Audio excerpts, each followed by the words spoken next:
Langkah Prancis melindungi jet tempur Dassault Rafale dari potensi intervensi Amerika Serikat menjadi sorotan dunia pertahanan global. Keputusan ini dinilai sangat penting, terutama bagi negara pengguna Rafale seperti Indonesia yang tengah memperkuat armada udara modernnya. Isu ini mencuat setelah perusahaan dirgantara Amerika Serikat, Lobaur Group, mengakuisisi LM Defense and Motors, sebuah perusahaan yang memproduksi komponen vital untuk Rafale. Komponen tersebut berperan dalam sistem pendingin radar dan avionik yang merupakan otak dari pesawat tempur modern. Akuisisi bernilai ratusan juta euro ini sempat memicu kekhawatiran besar. Banyak pihak menilai, jika perusahaan pemasok utama Rafale berada di bawah kendali Amerika Serikat, maka ada potensi pesawat ini akan terpengaruh oleh regulasi ekspor militer Amerika, khususnya aturan ITAR.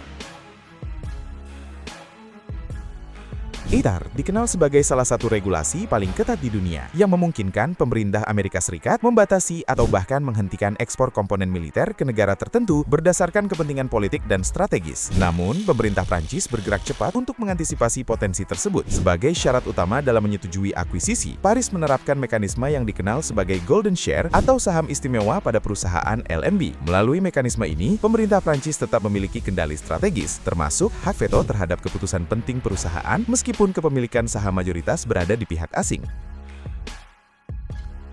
Dengan kata lain, Perancis memastikan bahwa keputusan terkait produksi, distribusi, dan pasokan komponen Rafale tidak dapat dipengaruhi secara sepihak oleh pihak luar, termasuk Amerika Serikat. Langkah ini diperkuat dengan sejumlah aturan ketat. Produksi LMB diwajibkan tetap berlangsung di wilayah Perancis, tepatnya di Corrèze, dan tidak boleh dipindahkan ke negara lain. Selain itu, prioritas pasokan untuk program strategis seperti Rafale, kapal selam nuklir, hingga tank tempur tetap harus dipenuhi tanpa batas waktu. Konsep Golden Share sendiri bukan hal asing dalam dunia ekonomi strategis. Di Indonesia, mekanisme serupa dikenal sebagai saham seri A Dwiwarna yang memberikan pemerintah hak kontrol terhadap keputusan penting perusahaan meskipun tidak menjadi pemegang saham mayoritas.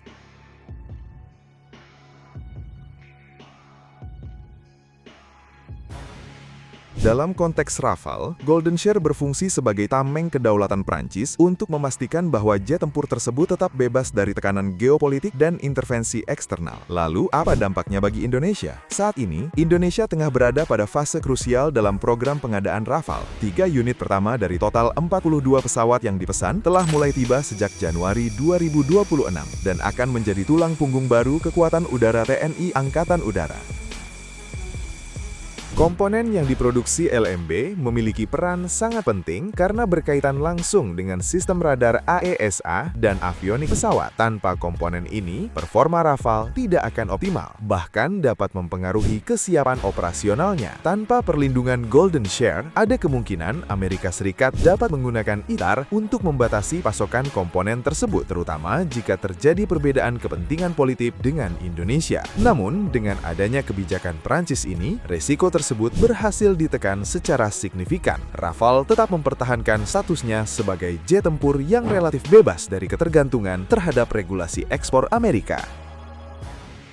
Meski demikian, sejumlah analis tetap mengingatkan adanya potensi celah. ITAR dikenal memiliki jangkauan luas, bahkan bisa berlaku berdasarkan kepemilikan perusahaan, bukan hanya asal teknologi. Namun berbagai kajian menyebutkan bahwa Golden Share Prancis menjadi penghalang yang cukup kuat. Selama rantai produksi tetap berada di wilayah Prancis dan berada di bawah kendali pemerintahnya, pengaruh hukum Amerika akan sulit masuk ke dalam sistem tersebut. Bagi Indonesia, situasi ini justru menjadi keuntungan strategis. Indonesia tidak hanya mendapatkan jet tempur canggih, tetapi juga platform yang memiliki tingkat kemandirian operasional lebih tinggi dibandingkan sistem yang sepenuhnya bergantung pada rantai pasok Amerika.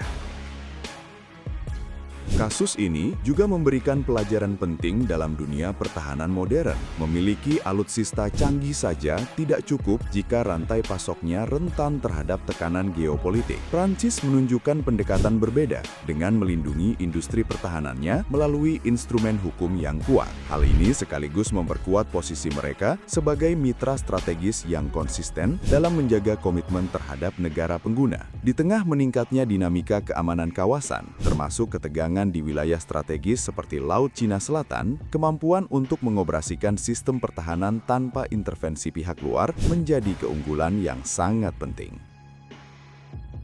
Langkah Perancis menggunakan Golden Share tidak hanya melindungi kepentingan nasional mereka, tetapi juga memberikan jaminan bagi negara mitra seperti Indonesia. Dengan perlindungan ini, Rafale TNI AU memiliki peluang besar untuk tetap beroperasi secara independen tanpa risiko embargo yang dapat mengganggu kesiapan tempur. Kedepan, pendekatan seperti ini bisa menjadi model bagi negara lain dalam menjaga kedaulatan teknologi pertahanan di tengah persaingan geopolitik global yang semakin kompleks.